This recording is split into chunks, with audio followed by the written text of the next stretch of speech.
Ladies and gentlemen, this is the main event. Fight fans worldwide, you tuned into the number one undisputed boxing podcast today. This is the Boxing Breakdown.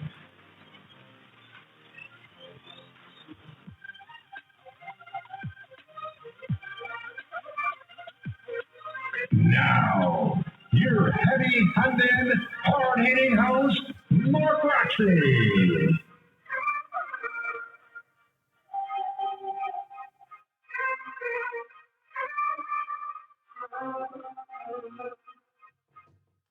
What's up, and welcome to another edition of the Boxing Breakdown.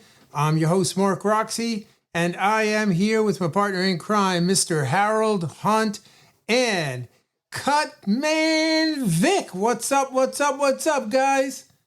What's up, man? What's up? Glad to be back. Glad to be back with such a distinguished guest. Yes, we got... I'm glad to be here with you, both you guys. Cutman, we're so happy you're here, Vic.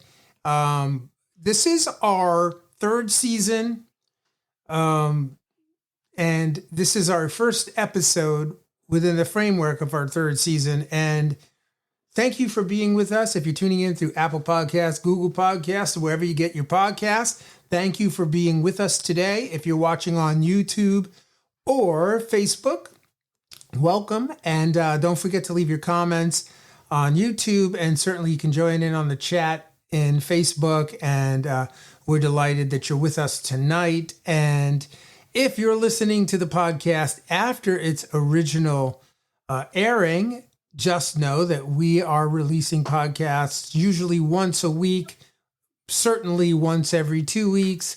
And we hope that you will like us on Spotify. Make sure you get the Boxing Breakdown with Mark Roxey. Thank you guys for that little shameless plug.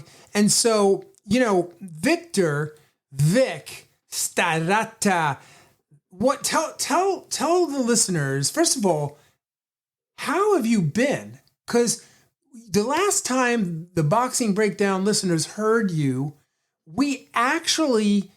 You were probably like one of my first podcasts in the first season. And to be honest, that podcast is one of the most listened to podcasts of all the Boxing Breakdown. Everybody wants to know, like, what's in the life of a cut man? Oh, my God. Come on, bro. So tell us. So what's going on these days? Lots of traveling. Okay. Lots of traveling, lots of work. We set a record in Riyadh season for the WBC Grand Prix. We worked the WBC season cutman team, which is myself, the lead cutman, Sammy Morris from England. She's a cut woman that works for Knuckle Boxing, and cutman Tony Cuts out of Florida. He's got a ton of years doing this. There's supposed to be 4 cutmen, ended up being 3. We weren't supposed to do hand wraps. First day I ended up doing 14 sets of hands. Sammy did 13. And then we worked 16 fights, 6 rounds. So it was 128 fights, 128 fighters, 64 fights, 16 fights a day in 4 different weight divisions, 6 rounds each. We ended up working like 12 hours a day. I worked like something like 340 out of 384 rounds, I think. What? Total rounds. So in 4 days, and the cut team in 4 days ended up working 384 rounds of boxing. 300. Wait. It was the 3 of us. Say that again. 384 rounds of boxing in 4 days. Yeah. Wow. Man, talk about. And on the final day, cut woman Sammy Morris fell on the stairs. I fell on the stairs. Oh wow! I scraped my shin. I banged up both my knees. I ended up damaging my shoulder because they were only allowed to bring one fighter, one coach. I had an older gentleman that was fairly old as a coach. So I tried to get the stool under the bottom rope and it was very low. Right. So I tried to muscle it through and I tore something in my shoulder. What? I'm waiting for the VA to look at my shoulder. So, but listen, honestly, look, life is a set of challenges. Some good days and bad days. Without the bad days, you don't know what a good day is. If you're not challenged, you never grow. So, all that experience in Riyadh was amazing. Working with the WBC, the gist of the tournament was fighters with a certain amount of fights, less than 26 years old, the future stars in 4 divisions of boxing. So the amazing thing is we didn't really have any blowouts. Those were very evenly matched fights. Yes, there was a few knockouts, but the fights were very competitive. We had some cuts. We had some nosebleeds. Although overall, though, it was an amazing experience. It was Jose Suleiman's dream to do this Grand Prix. And as the Grand Prix was coming into fruition, he got sick and passed. So Mauricio Suleiman, for like the last 15 years, always wanted to do this. He worked it out with his eminence, Turkey Rashid, and I know I'm not saying that correctly, the last name. And they ended up having the tournament in Riyadh for Riyadh season. So that was one of 5 dates. There'll be 4 additional dates. So the next fight will be 64 fighters, 32 fights. And it'll just be cut in half and cut in half and cut in half. There's 4 more dates. The last date culminating on December 20th, where you'll have 8 fighters, 4 fights, 4 champions, and those 4 champions will be the number 1 seeded fighter to challenge the WBC title. Wow, that's amazing. Great. Yeah. Well, I see that Suleiman's doing a lot of things different in the tournament. Well, can you talk to us a little bit about some of the things that, viewers that are watching the tournament can come to expect? What makes it different than what we're seeing in regular boxing? First of all, this is an A-side, B-side. Let me put you with a sack of potatoes or a tomato can. These are like very evenly matched guys, very evenly matched fights. So the matchmaking was very good so far that I can speak of. The other thing is they have the judging is brought out I believe the second round. You know exactly how it's scored every round. So the fighters and the coaches have a sense of urgency. If you're not doing well in the fight, to make some adjustments and win. And then there are no ties. So if you have a draw, then they go to the enhanced scoring of each round. Like did the guy who win the round, did he win it convincingly? So or not so. So there will be no ties, no draws in the tournament. Wow. So Harold. Yep. And they have alternates. So if somebody gets hurt, they have an alternate there. So Harold's a boxing judge, right? So Harold, what do you think about the open scoring? Well, I like the open scoring, but what's ironic is I'm on tab to be there with you at the next Dubai situation. Mm-hmm. So I'll be bumping up with you. I don't know if I'll be a judge or inspector, but I'm tabbed to be there. And you're scaring the pants off me with this 24-hour, 12. Well, you got to remember it was 16 fights, 4 days in a row. So that's going to be cut in half. So we're looking at 32 fights in 3 days. Wow. Okay. So maybe 10 fights or 6 rounds each. Well, hopefully I'll be there 10, for that. 10 and 12. I don't know. Hopefully I'll be there for that. But the question was, what I think about open scoring. Well, it gives the fighters an opportunity to get themselves lined up for the upcoming round. And just case in point, we know Tank lost track of the rounds, so he didn't go do what he needed to do when he needed to do it. Right. And I think in this situation, this helps, with that part. And far as entertainment's concerned, them boys are going to fight because they know where they are. They know what the situation is. They can't use certain situations to coast or whatever because everyone knows what's going on. So I'm in agreement with it in this scenario, not on a level of. They had availability to instant replay too, by the way. Yeah. So that's just my thoughts. I think it worked in that type of situation, but overall, I think it may not be as well received as. So think. Harold, and Vic, you guys. So, actually, Vic, tell us: are these guys banging each other out in this tournament? I mean, is it pretty rough and tumble? Are there a lot of cuts? People getting hurt? Well, you got to understand, these people come from 40-something different countries. Yeah. And winning this tournament, these are like, yeah, we got guys from America and Europe, right? But a lot of these guys are from third world countries. And they're fighting for the food they put on their table. Yeah. Some of them are fathers, some of them are sons, some of them are brothers, but they're all hungry. They all got something to prove. Mm. So they're really, I mean, I've seen some guys who were getting hurt just keep fighting hard, like digging deep. Some of them won. So what I see is a lot of hungry guys that are really trying because, I only got to see a couple fights last night. Yeah, those weren't real fights. Like touch, run, touch, run, touch. What's that? Right. These guys weren't doing that. These guys were going right at it. They understood the significance of what winning does for them. Right. And that there is no tomorrow. Like, there is no straighter route to a title than to win that tournament. Wow. Okay.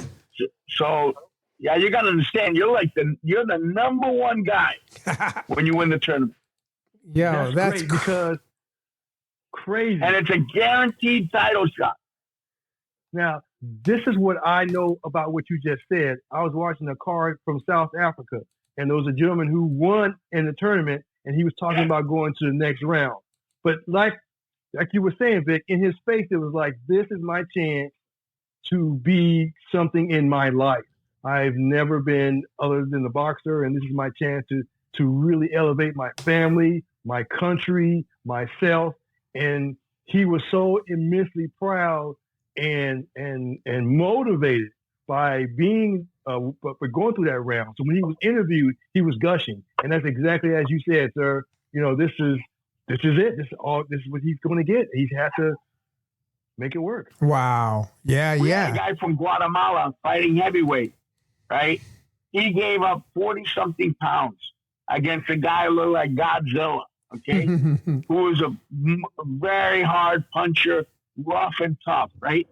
And that fighter from Guatemala was in the wrong weight category because he bumped up. That was his chance to go. So he stepped up in weight to fight. His real fighting was probably cruiserweight, right? He banged it out. I mean, they stopped the fight, but he had no quit in him. Wow. And what Mauricio told him was, I admire your fight and how hard you came here to fight. He goes, we're going to help you. We're going to make some adjustments, like weight or whatever. We're going to back you. So they said that they will continue helping him in future fights. Wow. Because they respected his effort. That he came to fight.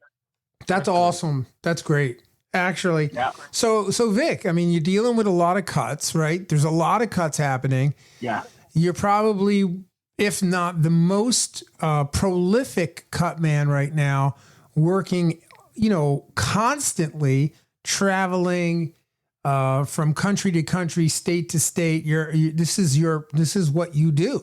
You're not a part-time cut man. You're a full-time cut man. So the thing I want you to share with the listeners is like what fighters try to be undefeated as a cut man.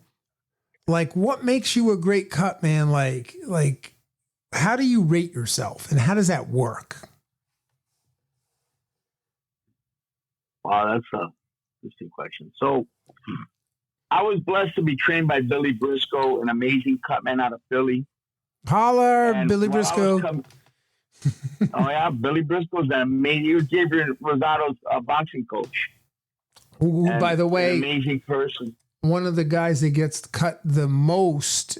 I mean, when he was fighting, when he was really active, this guy, you know, his face just peeled off. So that's, you know, folks, you're talking about one of the best cut man in the industry, one of the most talented cut man and trainers, Billy Briscoe. So go ahead, Rick. Sorry about that. So I was initially trained by Billy. First, I took a course on cuts by Stephen Katz. Stephen Katz was Frankie Edgar's cut man up to UFC 137 in the UFC. So he was a very good cut man. Team Ryan out of New Jersey. And so I took a course. I learned under him. I internship under Billy Briscoe. I was Marshall Kaufman's cut man out of King's Boxing. But I was blessed as I was coming up to have Mo Morales, who was the senior cut man at King's, sit with me during fights and teach me stuff. And I sat in his fights. I also had Danny Davis do that with me. I also had Billy Briscoe do that with me. So not only was I working my corner, I had them giving me tips in between rounds where I sat in their corners. Then I had Aaron Alaro out of Houston, Texas, one of the 3 top cut men in the world. Teach me a lot of stuff. I spent time with Nacho Beristain in Mexico, Quintana's right-hand man during the pandemic. We traveled all over Mexico. We go to where they fight roosters, palenques. They take out the dead roosters, the dead pit bulls. They put in a ring, and then we work. So I did that during the pandemic, and then I came back to the States, and then I was with Miguel Diaz at the top-ranked gym. Miguel is probably one of the best cut men ever. Not probably, definitely, without a doubt, one, in my opinion, the best. Wow. And I call him my padrino, my godfather. So padrino, every time I come back home, no matter how really good I do, he always critiques me. So there's always, no matter how well you do, there's always room for improvement. So, and what made me a lot better was working bare knuckles. So working bare knuckle fights, because of the severity of the cuts in bare knuckle, allowed me to really grow and blossom as a cut man. Because you got to understand, bare knuckle fights aren't just 2 drunk guys on a corner. These are skilled MMA, Muay Thai boxers who are fighting with no gloves. So like Chad Kelly, former UFC fighter, goes out round 1, comes back with 4 6-inch scalp wounds on top of his head. Scalp wounds and ear bleed a lot. So Chad comes back in with like 4 gashes that long on the top of his head. Wow. And I only got 2 hands. We had 4 more rounds. I told the coach, hey, you think he can move his head or keep his hands up, please? Because if it's 4 cuts per round, we're going to have 20 cuts before, and this is the first fight all night. Wow. I don't have adrenaline for that many guys. And I take enough adrenaline for an organ transplant to any fight. So I was like, oh my God, I worked Artem Lobov, who used to be Conor McGregor's sparring partner in the UFC. He had 13 cuts on his face. So through the sport, and some people argue it's not a sport, it is a sport. Anything that has rules makes it a sport. So through the sport of bare knuckle boxing, some people say it's not boxing, it's combat. Okay, whatever. Tomato, right? Through that combat discipline, it enhanced my ability to cut man, because when you got to stop 13 cuts in one fight, my God, that's when that night I went back to the whole time I fell asleep in the lobby on the chair, just fatigue. One of many fights that night, and I was like, I don't know that I do it. As a Marine, I focused. Oh yeah, no. I above the eye cut first, nose next, whatever else I could get to. I'm a wide guy, so I don't go through ropes. I was using the coach's hands too, because I'm not an octopus. I only got 2 hands.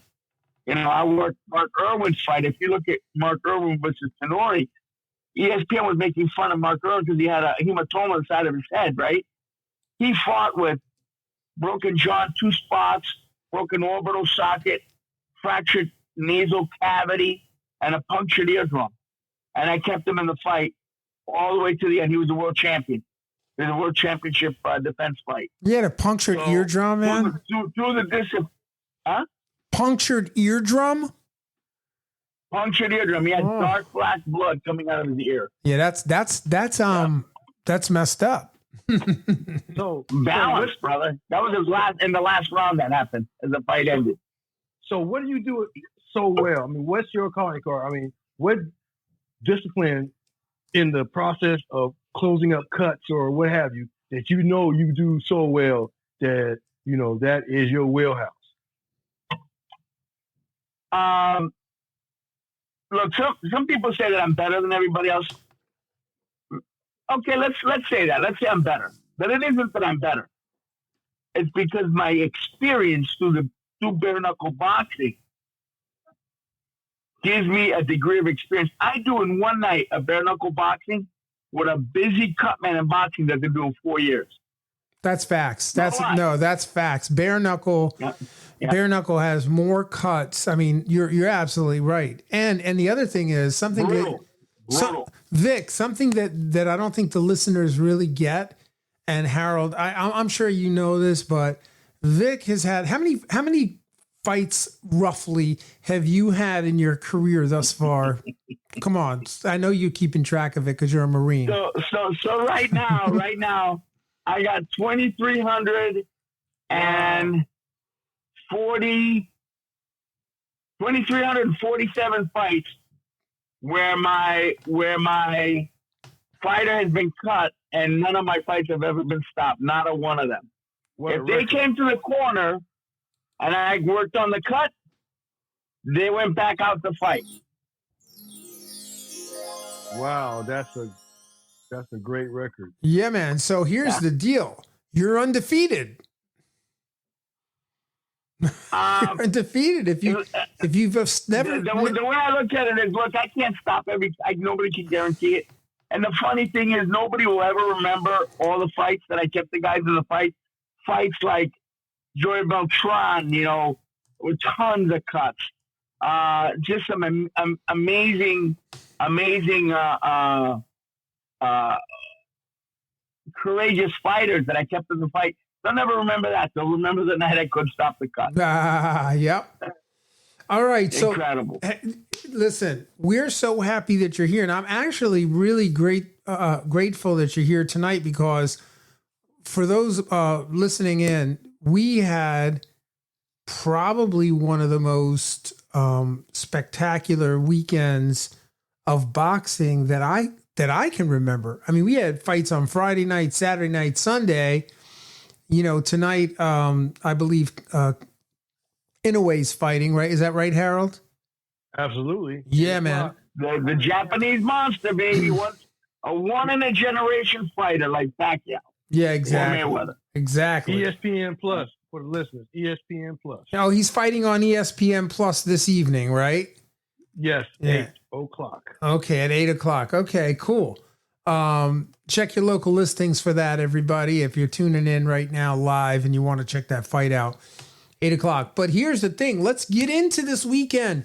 Let's start off with Romero. This guy pulls the most massive upset over Ryan Garcia in recent boxing history. This guy, I'm not going to say he smoked Ryan, but he caught Ryan Garcia sleeping, literally sleeping through this fight. I don't know what was going on. Harold, tell me, I know, because we watched the fight. I want you to tell me what you saw. Well, of course, I had spoken with you off and on about it, and you educated me on how Ryan was outcoached by Rolly.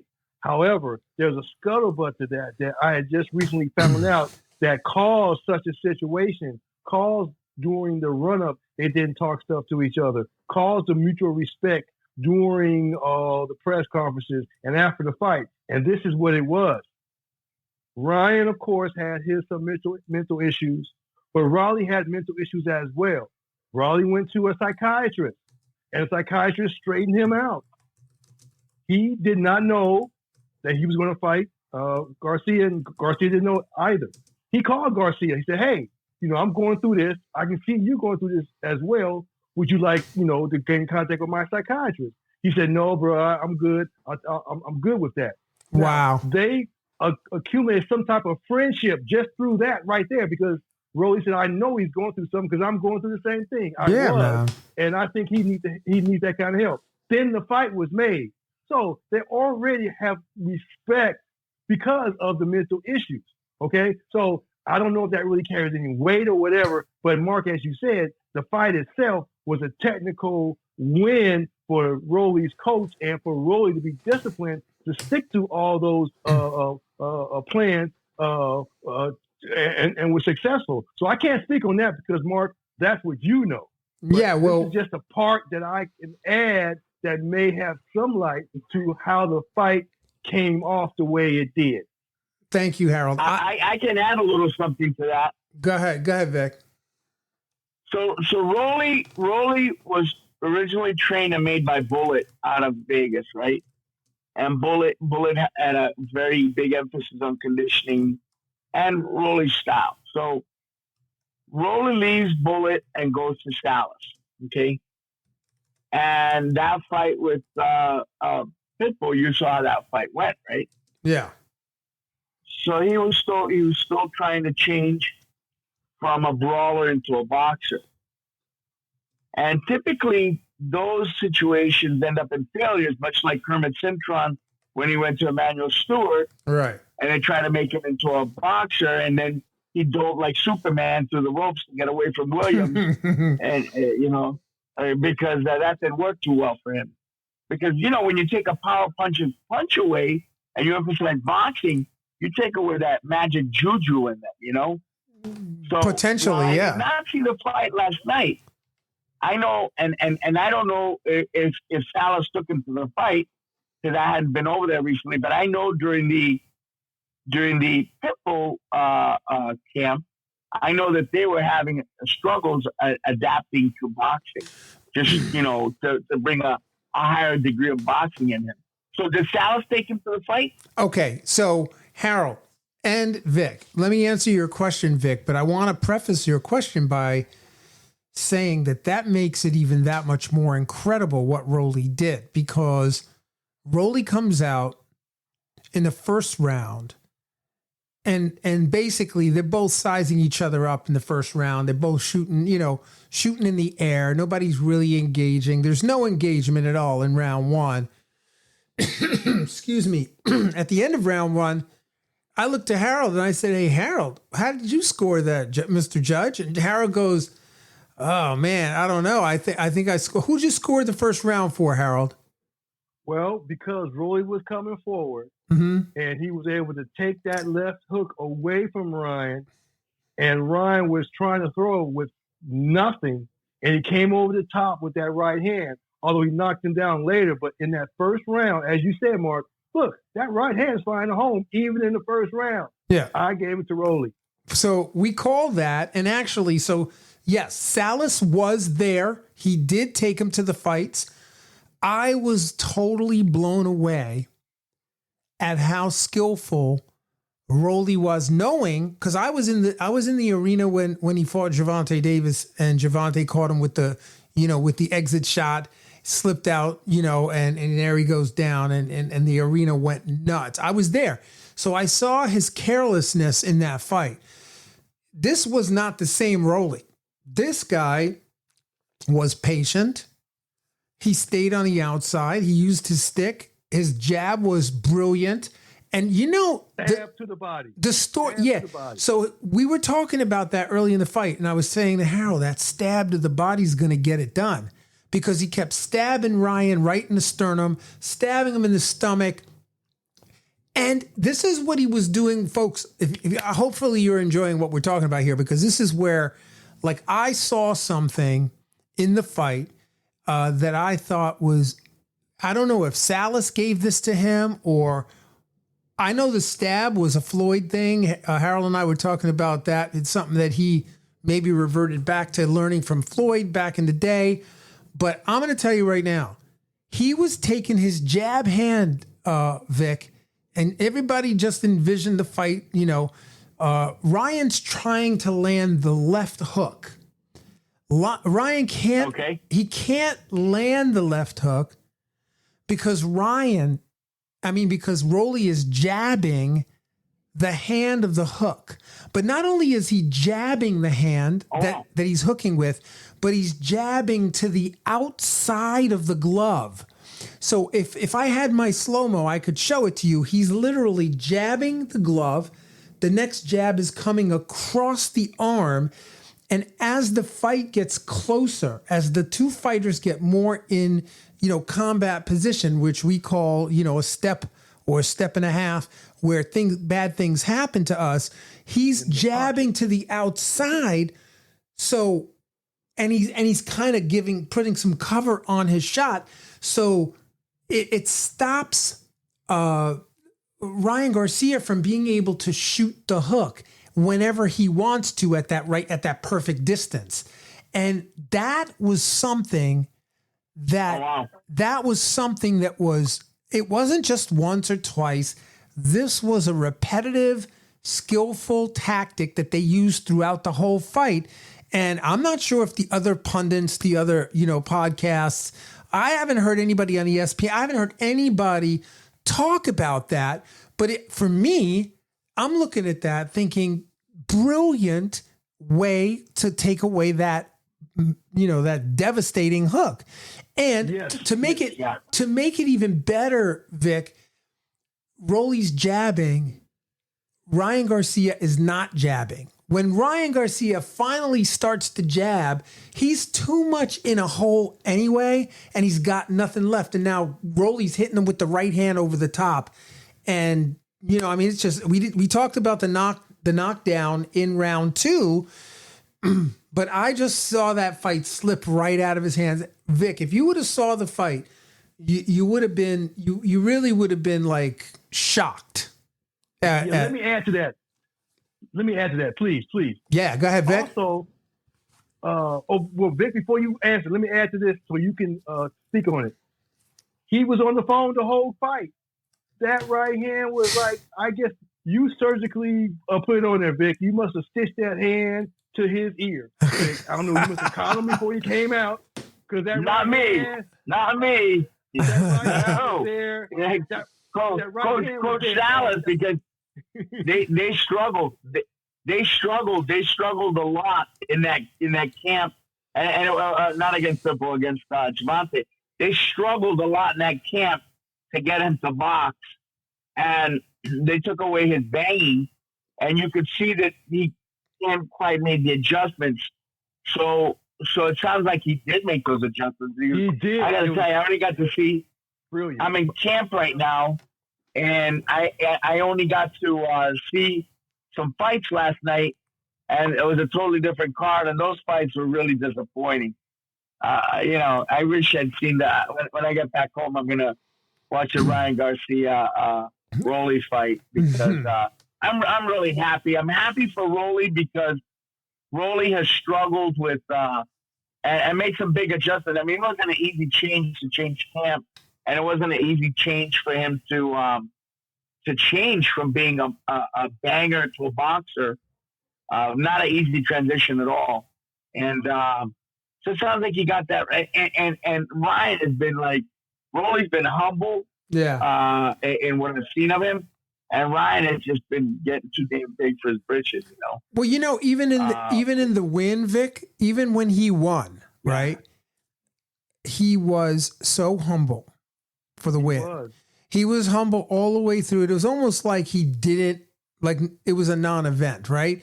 It was really interesting. Yeah. It was. I don't know what's going on there. There's a lot of. We're gonna coming days. We're gonna learn a lot about what mental issues were.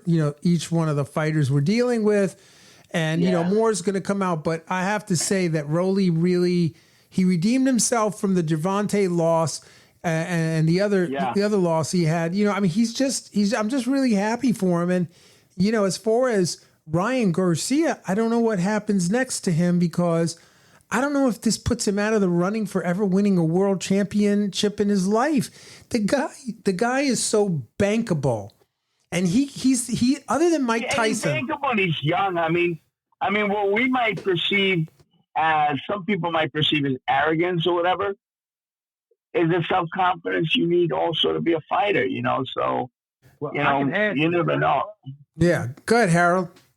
Oh, Vic, I'm just so excited, Vic. Please, Vic, so go ahead. Oh, so I don't know, I've never really chopped it up with him, but, a lot of people, he comes across in a certain way. I don't know him, and I don't reserve any judgment towards him because, one, I'm not him. I'm not fighting. Right. I don't deal with him. I don't know him in that way. So I sometimes a lot of people think that they know you because they've seen you on social media. They only see a part of you, a facade, one small piece, one small facet of who you are. But I think that he's very bankable, and I think that some fighters sometimes, if he was full of himself, sometimes you need to readjust yourself, and those falls, you need fire to temper steel, Yeah, man. Well, let me say this about Ryan's demeanor.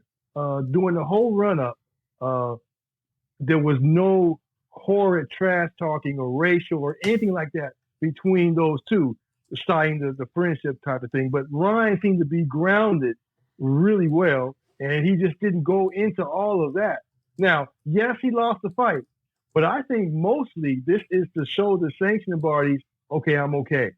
Whether he won or lost, the ABC people, BC, BA, IBF, BO, all them want to see if he's cognizant enough for them to continue to work with him and get him to defend their belts. And he proved it. He wasn't crazy. He didn't do anything crazy. Yes, he lost, but to me, he proved that I am still bankable, as you said, and I'm cognizant enough to recognize and to represent your belts with some sense of decorum. And that's mostly what I got out of it. Well, I think the other what makes a champion? What makes a champion? A champion overcomes things, when you have a guy who, some people can go a whole career undefeated, very few of them, right?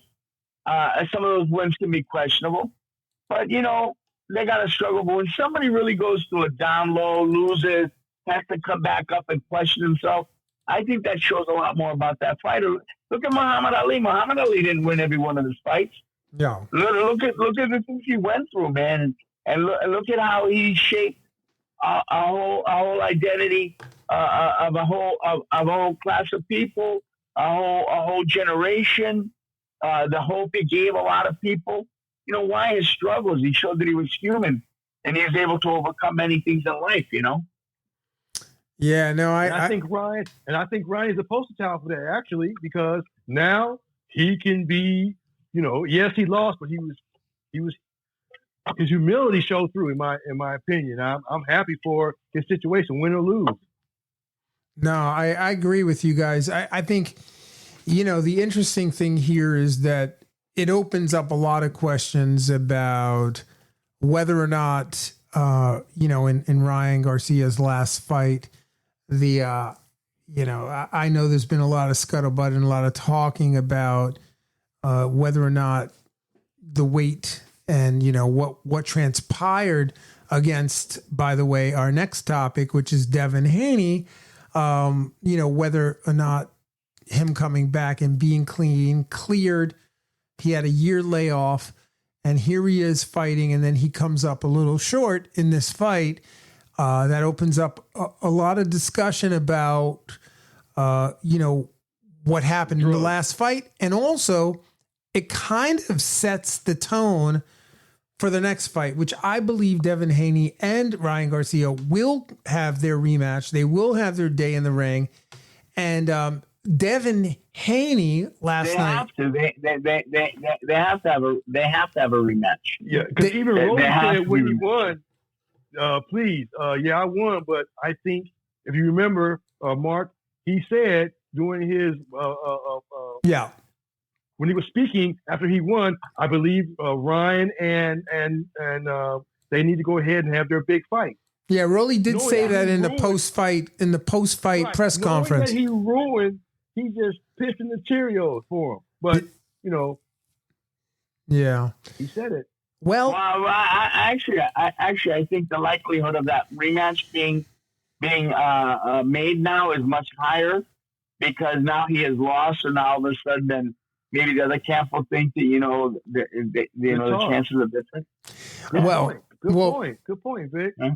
Yo, and then it brings up the fact that Devin Haney's lackluster victory against Ramirez, the other night, you gotta, I don't know, man. Yeah.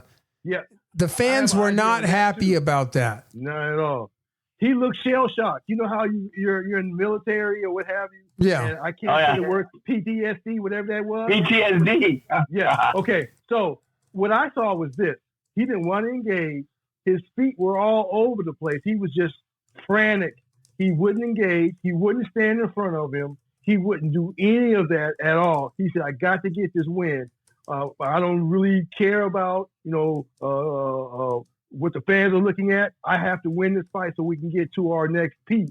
But in doing so, it did not look good at all. It was, he might have been dancing with the stars. His feet were all over the place. He had no center. He didn't stand in front of him. And it was all over the place.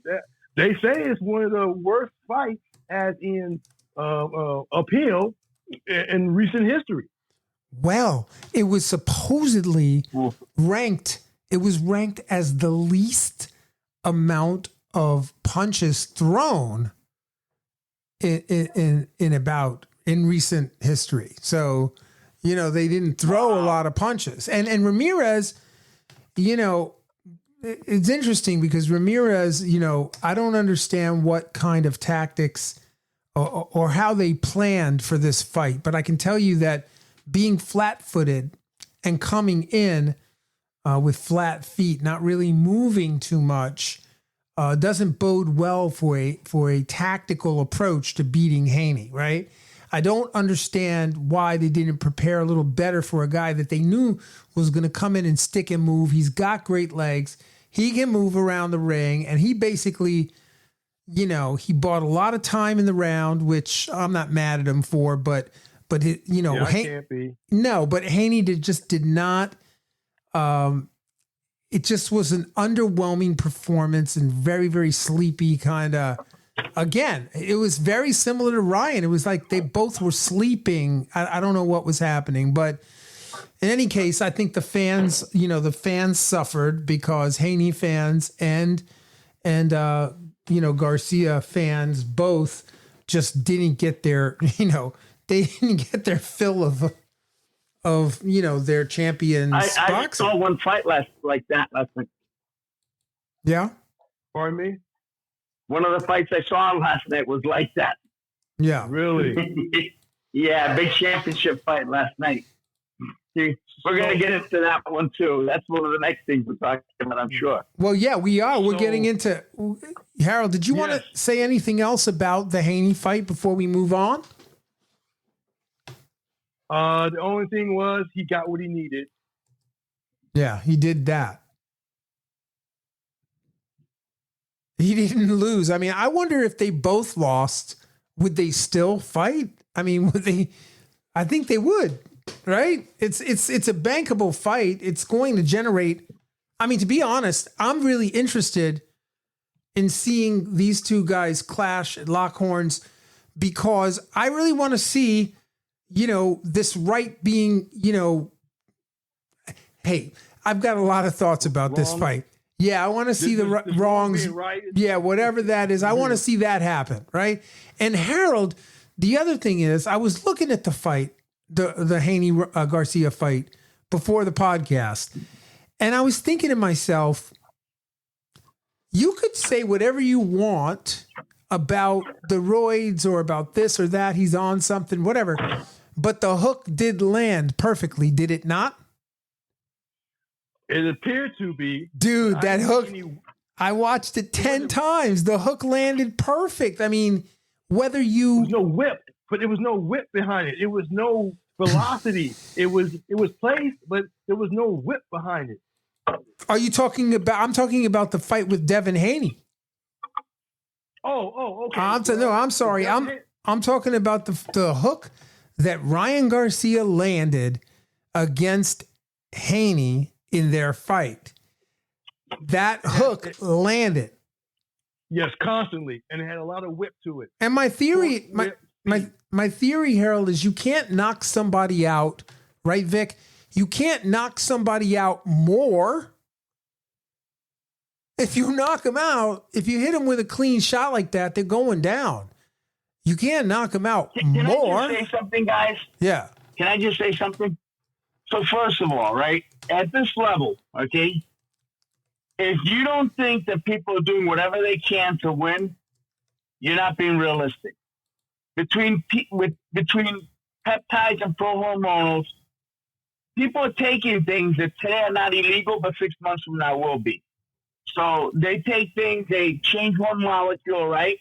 And today it's legal, 6 months. If you're not prepared for whatever the other guy is doing, you shouldn't be in the pro level. So, and PEDs aren't necessarily enhancers, and I'll tell you why. In the beginning of the fight, they are. However, they make all muscle mass get bigger, including your heart. So when your heart gets bigger, your chest cavity doesn't. So what does that mean? On a quick sprint or first 2 or 3 rounds, you're going to have some improvement. However, as the fight goes on, your heart's not going to be able to pump all that blood out before it starts filling up. So PEDs on a long fight are not necessarily an enhancer. And if you're on the pro level and if you think that the other guy is not doing whatever he can to have an edge, you're not being realistic. Good point. Stay ahead of the curve. Stay ahead of the test. Not only is that a good point, not only is that a good point, but as far as I'm concerned, when I went back and rewatched the fight, the hook landed perfectly. So he went down on a perfect hook right on the jawline, perfect hook. So whether he's on PDs or whatever, I mean, the hook, I wasn't there. So I don't know. I didn't test him. I don't know anything about that. But what I know is that he went down. He went down off the hook. It was a clean hook. And, c'est la vie. Hopefully in the next fight it won't happen. And, one of the two is going to come. If the punch didn't land, you wouldn't have been knocked down. That's my point. So people say, "Oh, defense." No. Let's get a reality check. Effective defense, because if you're moving like the Matrix to avoid punches, right? That doesn't mean you can hit the guy. Right. Effective defense means you're avoiding the punch or parrying it, and you're in a position to hit the guy right away. That's effective defense. So what's lacking today? Right. Today, coaches have guys sparring within 2 weeks. In my era, when I was younger and I boxed, right, you didn't spar for 6 months. Why? Well, you needed to learn how to walk. 2, you needed to be able to stop punches, defense, right?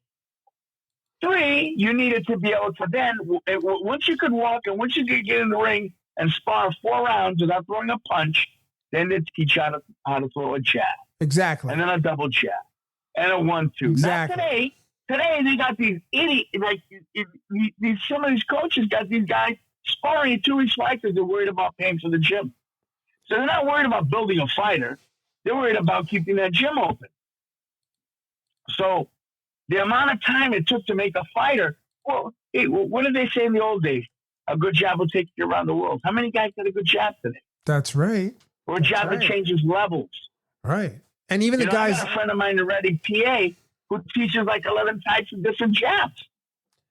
And even the guys out in Reading, Pennsylvania. Even the guys that have the ability to throw the jabs, they don't have the stamina or the tenacity to do it.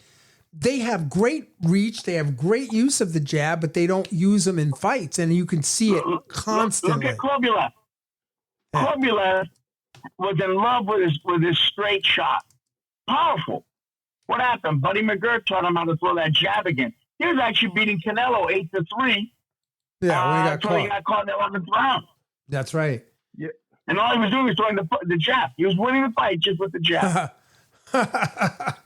That's great. The jab seems not to be a popular punch of this generation. You know, as you said, back in the day, you know, that's how you went around the world. That was your ticket. Now it's the way to get in was to jab and feint. They kind of ignore it because it's not as spectacular. It takes too much effort, and it's something that they don't think is popular. Even though their coach may be saying, do it. Because I go to gyms around here all the time, these kids, or they just don't like that discipline. Well, that's because a lot of the coaches don't know how to teach the jab. Not only do they not know how to teach the jab, but because what it's used for. Yeah, the jab is the number one punch in boxing. It's the number one punch in the boxing. It disrupts the guy's movement. When I throw a punch, you got two options: eat it or move. You're no longer setting the pace. I am. Yeah. You know what I'm saying? You're gonna go punch. I'll punch first. I'll punch at the same time. Well, if your punches don't hurt me, then let's trade some blows. Because I believe in my punches. Yeah. The jab sets everything up. Today you see guys that don't even throw the feint and throwing the straight from the rear. So taking himself off balance on TV. It's a paw. They just paw it out there. There's nothing behind it. It's awful. It's awful. Well, you know what? Speaking of jab, you guys, how about that jab of Teofimo Lopez coming away with an outpointed victory against Arnold Barboza Jr.? How about he was the star. that? Yeah. He was the star. He showed that he got his kid back. That's one thing. You know, I kind of pay attention to the outside because the mental coming into the ring is very, very prominent. Obviously, he got his kid back. And this is the biggest payday that he's ever had. He's on point with his father, who actually gave great in-round information. We were surprised at his candor. He usually is not on point. It's more emotional. This time it was more technical. And I give him kudos for that. But I thought Lopez took the show. He showed why he is who he is. And I think he distanced himself from Haney and Garcia by his performance. He looked the most natural. He was doing what he does best. His defense was impeccable. And it was really, really a great performance for Teofimo Lopez. Out of all the guys, and of course, you know, Gervonta Davis wasn't in the loop, but out of all of those guys, which, by the way, we've been talking about these guys since the beginning, since our first podcast. These guys were, you know, in the top. We were talking about the new Four Kings and they've been in the news for years. So but we knew them coming up in the amateurs, Mark. Yeah, but it's great in the Northeast. We knew them. It's great. We saw them coming up through all the shows. What I love about it is that they're finally having their days where they're clashing one after the other, and they're weeding themselves out, and it's happening. And I'm glad for this. But I will tell you, the other guys that we spoke about on the podcast this evening need to get on point. They need to take a page out of Teofimo Lopez's camp because he was on point. And hats off to Senior, because Senior, shout out. You did a great job in this fight. Teofimo, you did a great job in this fight. And, you know, there's a little loyalty there, but whatever. You guys did a great job. I'll tell you when you didn't, you know that, but you did great. So congratulations to you. And then you guys, unless you want to chop up any more about Teofimo Lopez, I just wanted to talk to you guys both quickly about Canelo Alvarez against Skull. Did you guys see that fight? Anybody see that fight? It's the only card that I saw this weekend. And let me tell you, I knew Skull had nothing that would keep Canelo off of him. However, the fight was definitely not what I expected. Canelo didn't fight on the inside, and Skull hit him with nothing that really got him his respect. And I just don't understand why the fight went the distance. Well, I'm just an outside guy. Oh, go ahead. Well, I'm just an outside guy. You guys are real. You guys are in it for real. I'm just a judge. So the way I look at it is completely different. So I honor Vic and Mark on what you say. What I saw in that fight was Skull said, "I just want to survive. I want to be able to make myself an icon in my country." I went the distance with him because Berlanga is still riding on that, and I'm not going to get myself in a situation where the optics of me getting knocked out. Now, like you said, I don't believe Canelo really went after him either. He's fighting in front of the smallest crowd he's fought in front of in, 10, 15 years? He knows it's just a Did you see the reaction from Turk Rashid? Oh, my God. Oscar looked like he swallowed a canary. Oscar was, the Sheik looked like he swallowed a canary. Like, oh, wow. But I thought, as Haney, he got what he needed. He got the other belt, and listen, guys. He had to get it back. This is just a tune-up. Did he really win it? And did the other one really fight like a champion? Well, I mean, no, the other one did not. Skull. Look, Skull's a great fighter. He got there. He didn't get there on no merit. He got the opportunity to fight Canelo because he is a great fighter. His style is unorthodox. He fights with his hands down half the time. He pulls out with his hands. He lunges in. When he lunges in, he recovers straight back. So he lunges in, and then he tries to cover the distance to get into safety, but he's pulling back. And that's exactly what Canelo, that's like a made fight for Canelo. But here's the deal. To knock him out. Yo, this fight. To knock him out. Exactly. It didn't happen. No, well, it didn't happen, but what did happen, okay, the plot thickens, right? Because what did happen is that Canelo made a very, very good argument for why he and Terence Crawford should actually lock horns.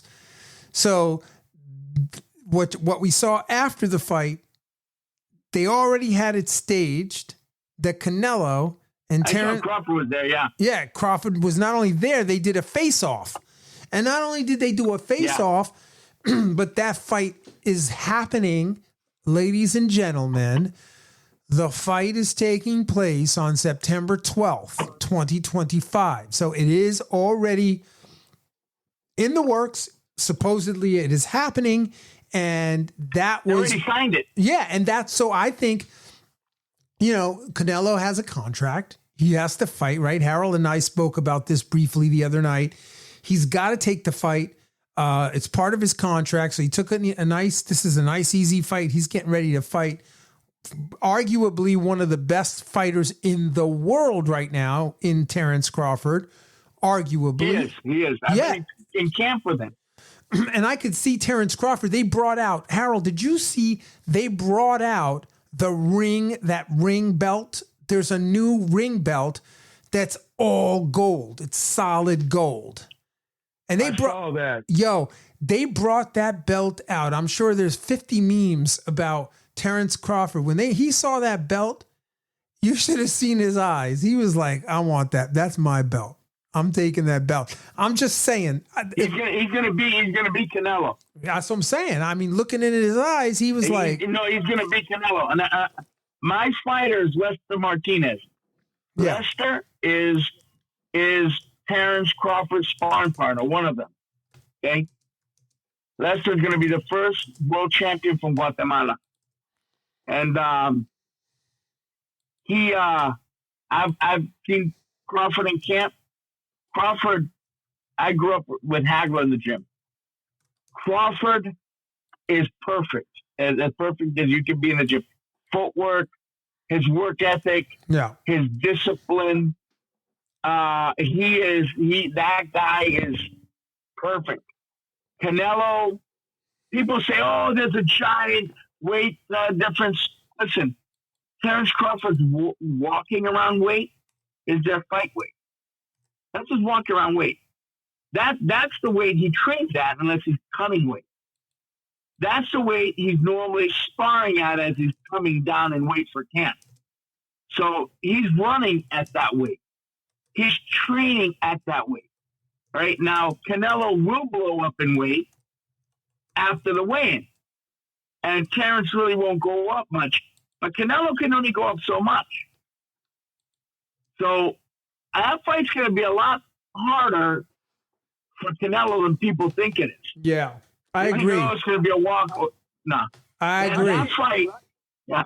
I see that too, but I see something else that may be added or not. Punch resistance. Now, we know Canelo knows how to get hit and how to take hits from bigger, stronger men. He doesn't flinch. He doesn't wobble. None of that. It's not going to happen.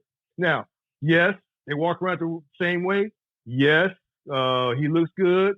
Yes, this, that, and the other, which is great. But is he getting hit by men that big to create a tolerance for such force? When Canelo gets to you and starts to land, you need to be able to have the punch resistance for that. Kovalov found that out. So many other fighters found that out. I just think Lester's bigger than Crawford. Yes, but I just think Lester's a power puncher. Is not used to that type of density constantly, whereas Canelo is. Well, I'm gonna put it to you this way: Crawford's cutman is Red. He's a good friend of mine, and the guy who works for Red is me. So he and I collaborate on a lot of stuff. Okay, can you tell me in Crawford's fights how many times Crawford's had to use Red? Oh no! That's fine. But this is a bigger. Not a whole lot. I'm just saying. Not Red, like none. Not at all. Why do you think that is? None. It's because he doesn't get hit. That are on his level as far as the weight. Yeah, he doesn't get hit. I that's fine. That's fine. But as you know, I'm not trying to be backward, but as you know, you got the gloves up. Yes, you're blocking the punches, but you're still going to feel that force. Mike Tyson would hit you through your gloves and hurt you. So yeah. I'm just saying, from my standpoint, does he in fact, can he take when Canelo's wounding up and he's landing his punches, whether they're on the body or he's blocking them, that type of density, can he take that? So let me ask you. So my question to you is, when have you seen Crawford injured in a fight? Oh, no, he's my favorite fighter. No. Hurt bad. How many times have you seen Canelo? Canelo, when Kovalev was hurt bad, he was hurt. He got hurt. He's been hurt a few times, right? Crawford's significantly faster than Canelo. And he has really good defense. And he's his natural, not just his discipline, his natural athleticism, speed, reaction, tight defense, foot movement. I've never seen him make a mistake in training. How about that? Vic, wow. I can't speak to that. But I will say this. Go ahead. Yep. But I will say this. Seems to me that Canelo is going to try to come there, and if he can't land it. But every boxing match I've ever seen in my entire life, each man gets their best punch off on one another. Maybe one time or a million times. But each time, every fight I've ever seen in my life, I'm going to hit you clean one time, and you're going to hit me clean one time. We're either coast or we're in the fight. But I think eventually he's going to have to take a clean punch with Canelo, and Canelo's going to have to take one from him. Will Canelo respect that power? After last night's performance, right? So, really simple. Canelo, did he really step on the gas last night? Nope. Okay. Crawford's going to step on the gas. He's going to tag him. Crawford ain't going to knock him out with one punch. He's going to be if he knocks him out, it'll be a bunch of punches. Okay? If he hurts him, it'll be a bunch of punches. You'll be seeing a African-American woodpecker from Nebraska going that night. He'll swear to God there's 4 Terrence Crawfords in that ring just teeing off on him, and he looked like the mummy last night. Okay, with a guy who really wasn't trying to engage with him, who wasn't a threat. Terrence Crawford is a threat, and he is going to tee off on him, and he's going to go after him. Right? because he understands the magnitude of that win over Canelo. It cements his legacy. And I wouldn't be surprised after that fight if probably Crawford retires with all those belts, right? But I'm going to tell you right now, I think that the fight you're going to see on that night is significantly different than that material for sleeping that they had last night on TV. Of course. That was like what do they call that? The music, or elevator music. That was elevator music they had on last night.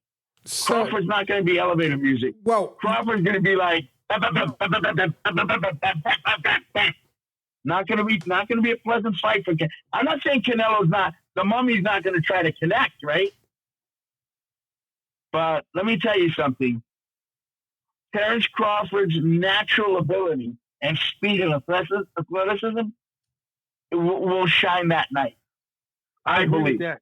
So, I agree with that. hey Vic, so both of you guys, I was just trying to think back to how many southpaws Canelo has faced successfully, and I remembered that he fought Austin Trout, and I believe he won. He beat Austin Trout several years back, and he also fought Arislandi Lara, but that was not like a convincing win.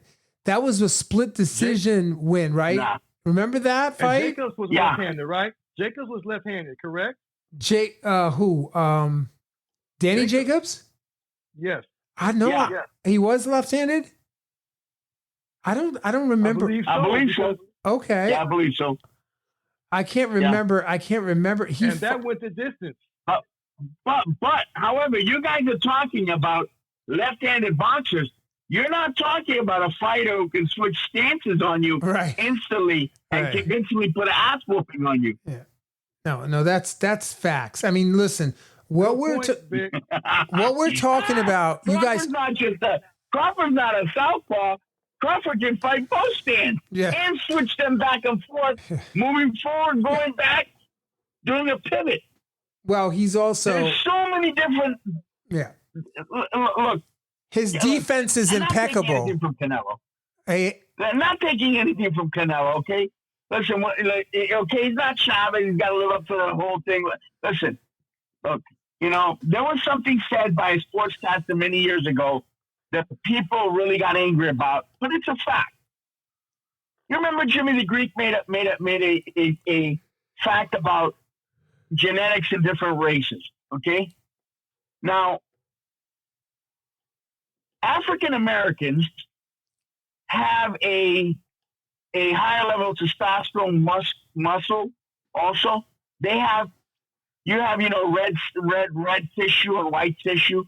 African Americans are explosive,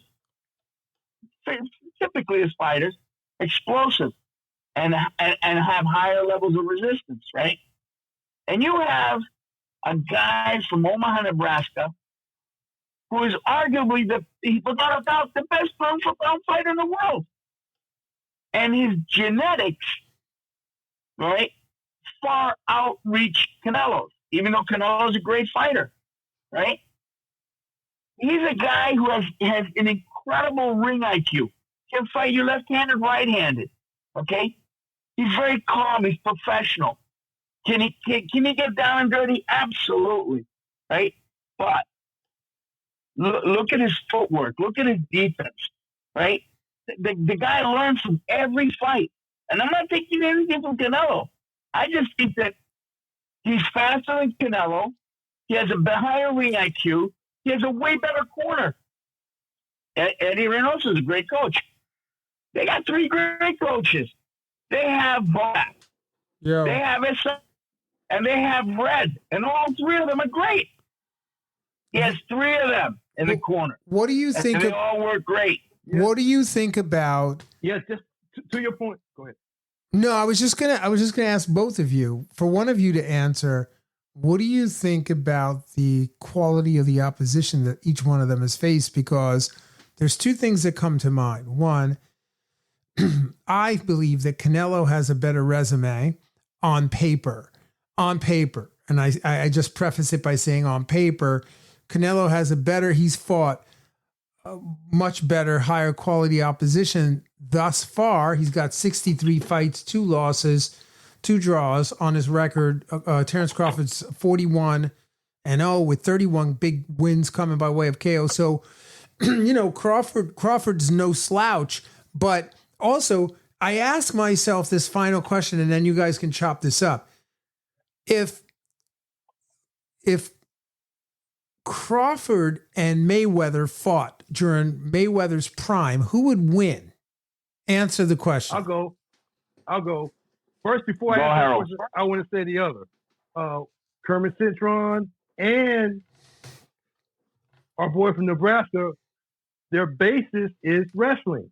Wrestling makes you take the other person's aggression and use it against yourself and use it for your good. So in that regard, yes, he has all of that. So I think that's something that Canelo may have to contend with as well, even though he may be a heavier man. To your point, Vic, he has that and he has that basis.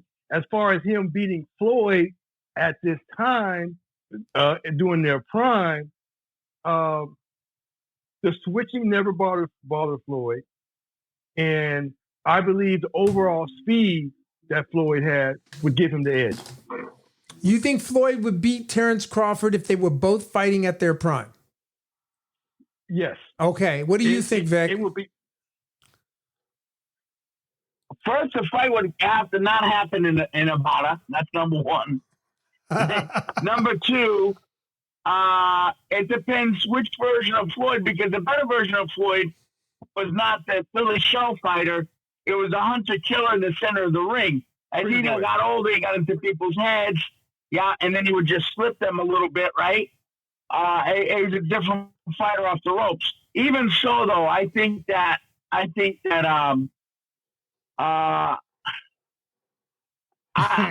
if they fought 10 times, I think Terrence would win 6, Floyd 4. I think it'd be a very close fight. I don't think that Floyd would score that easily on Terrence.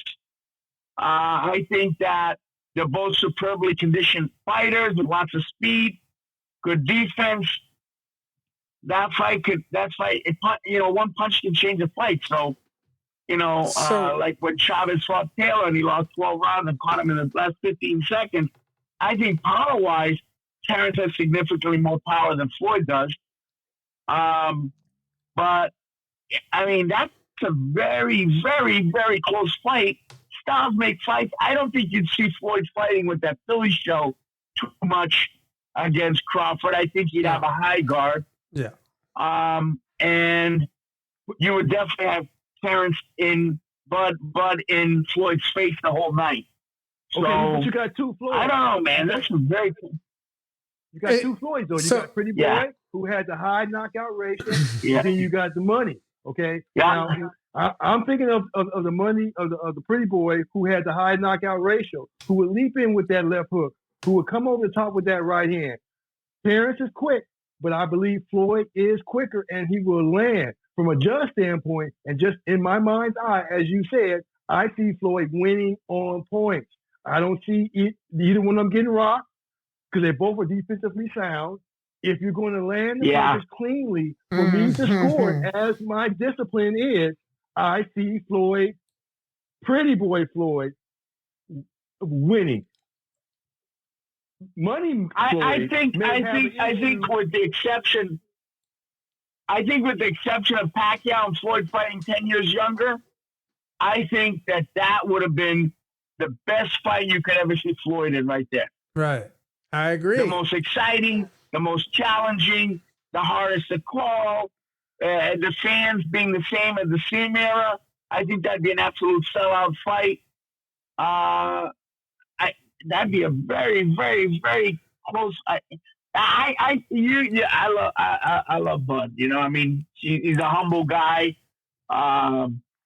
It's just. Vic, you can't be emotional. I don't know. I see it as a very tight fight. Well, so here's where I'm going with this, though, you guys. Where I'm going with this is interesting because if Floyd, if you believe, and those of you listening in today, if you believe that Terrence Crawford would beat a prime Floyd Mayweather, then you have to ask yourself, okay, Floyd beat Canelo. Now, Canelo learned a lot of things since he fought Floyd, right? So you have to, like, in analyzing this fight, you kind of have to look at that. You have to go back and take that into account and then think, okay, what is it that Canelo has learned since he fought Floyd Mayweather? And then you look at Terrence Crawford, and that kind of is going to give you a good gauge as to how this fight is going to play itself out. And I guess I'm going to leave the fans tonight, because we're right about, at an hour and 15 minutes on the podcast. We're going to leave this podcast where it is, and we're going to leave the fans with the question, who wins between Canelo Alvarez and Terrence Crawford on September 12th? Tune in, go on to the Boxing Breakdown, YouTube, Facebook, wherever you find your podcast. Leave your comments. Let us know who you think is going to win this fight. And, we will be very excited to hear your opinions on who's going to win this fight. And Cutman Vic, it has been a true pleasure to have you on with Harold and I. And Harold, as always, it's a pleasure to have you on the broadcast. I love you guys. You're awesome. I'm so excited to be back on the podcast. We've done it. We've taken an 8-month hiatus. We're back. We're doing it. And thanks for being the first Vic on the season 3, man. Thank you so much. Thank you, Vic. Thank you. I hope to see you out there. Thank both you guys. But I think the public needs to know somewhere down the road why you took that layoff, Mark. Yeah. So thank you, Vic. Thanks for poking that out there.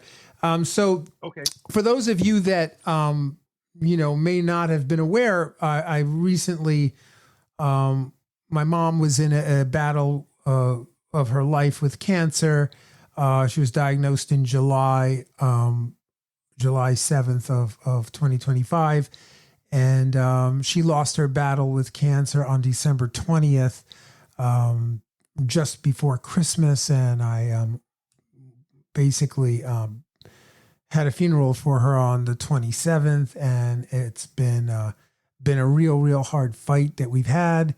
And, my heart goes out to anyone who is battling cancer. It's a heinous disease, and we need to eat right. We need to take care of ourselves. We need to love each other. And man, this cancer has to be fought. And so thank you all for everything that you do to fight cancer. And I appreciate all the well wishes. And Vic, thank you so much for being there, and Harold for being there throughout the whole thing. And I love you guys. And that's about it. That's all I got for that. Hey, we got an interway, so we got to get off the air so we can go do the interway thing, because people are waiting to see it. That's right. He comes on last, so we should be able to catch it and see another world-class fighter along with him. That's right. Definitely. Hey, real quick, both you guys, I'm inspired by you because of that. I want you to know I'm working on my pimp walk. Yeah, that's it. You got to have that pimp walk being on television every single weekend. There you go. I see you on TV every single weekend. I'm praying that you're going to come back to the cut so we can hang out and stuff. But, I'm just so happy for you and how your career is going, and that you're out there doing it, man. It's what it's all about. Love you, man. And keep up the great work, keeping everybody safe and free of cuts and able to continue in the fight. Okay. Yes, sir. Thanks both you guys. You're welcome. And, all right, man. I'm ready when you are. Okay, Harold. God bless you guys. Peace and love. See you on the next episode of the Boxing Breakdown. Take care. Goodbye.